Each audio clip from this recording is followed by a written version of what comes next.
Hey, hello everyone. How are you all? This is an engineer Man Khan sir, and today we are going to study a very interesting chapter that is gravitation.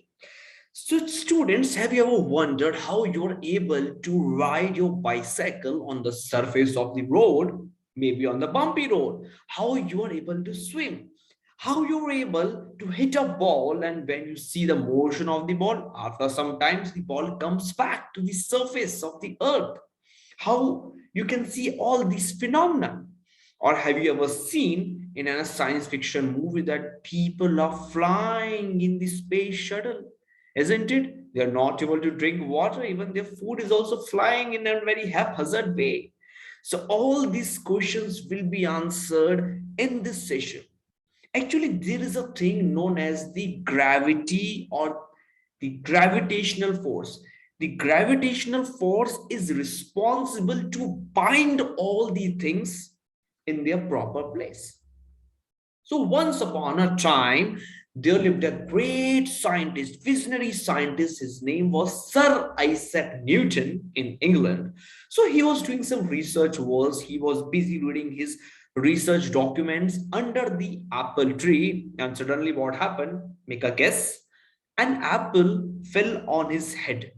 It was a very common phenomena. Okay. But that man was very visionary. He was Sir Isaac Newton. He inquired, he probed about this phenomena. He thought that if my earth can attract the apple, why the earth can't attract other planets as well, moon as well, sun as well. So this was the beginning, and he gave the universal law of gravitation, which states that each and every object on the planet attracts each other with a force. And I shall be telling you the expression for the same. So I guess that you have a good idea about the gravitation. Gravitation is the thing which binds all the things together. All the things are at their proper field because of the gravitation. If this would have been not the case, definitely you will be flying in and very here and there in a very haphazard manner. So as you can see that this is the what to say expression for the universal law of gravitation. As you can see that there are two balls A and B, and a force is acting. Okay, the ball B is attracting the ball A, and at the same time ball A is being attracted towards the ball B with a force F. The force F, the value will be same. Okay, the force F is the force of gravitation and its value will be same, and it will be acting along the line joining both the objects. Okay, so this is the universal law of gravitation. And we also have the universal gravitational constant G. Its value is given by Henry Cavendish. Its value is 6.6673 into 10 to the minus 11 Newton meter square per kg square. Why it is called the universal gravitational constant? Because the value of capital G is constant throughout the universe, whether you are on the Mars or you are at the Saturn or whether you are at Proxima Centauri, the value of G, capital G, will be constant everywhere in this universe. Okay, so this explains the law of gravitation, explains different phenomena, how these satellites revolve around our Earth, how the moon revolves around our Earth, on how the solar system works, why all the planets are binded together, they're rotating, they're revolving at a particular fixed orbit around the sun. Okay, all these phenomena are being explained by such what to say law. Okay, now I'm going to tell you some more examples. What are the what to say properties, or what is the importance of this universal law of gravitation?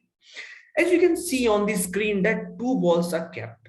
So you will ask me question, sir, according to the universal law of gravitation, these two objects, the yellow one and the white ball, must attract towards each other because of the gravitation. Why they're not attracting towards each other, but they're not coming close to each other? Yes, you're absolutely right. These two balls are also exerting the gravitational force, but as I have already explained you, the formula of gravitational force is F equals to G m1 m2 by r square.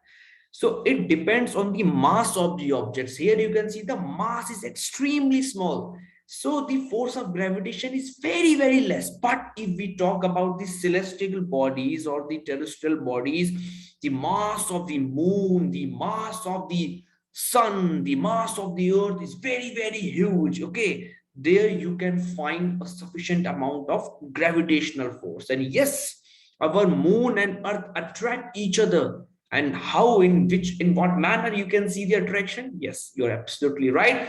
In the form of tides, low tides or the high tides. And I'm also going to tell you one thing, that humans also attract each other. All the objects that are being kept in this room are also attract each other, but we can't see noticeable amount of attraction, noticeable amount of gravitation.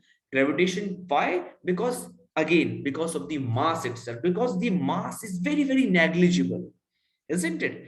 If there are two humans standing nearby, they also attract each other according to the universal law of gravitation. But again, m1 m2 mass is very, very less. But if we talk about the heavenly bodies, yes, definitely we can see a noticeable amount of gravitation. So this is all about the universal law of gravitation. I hope that you understood the concept well. Thank you so much.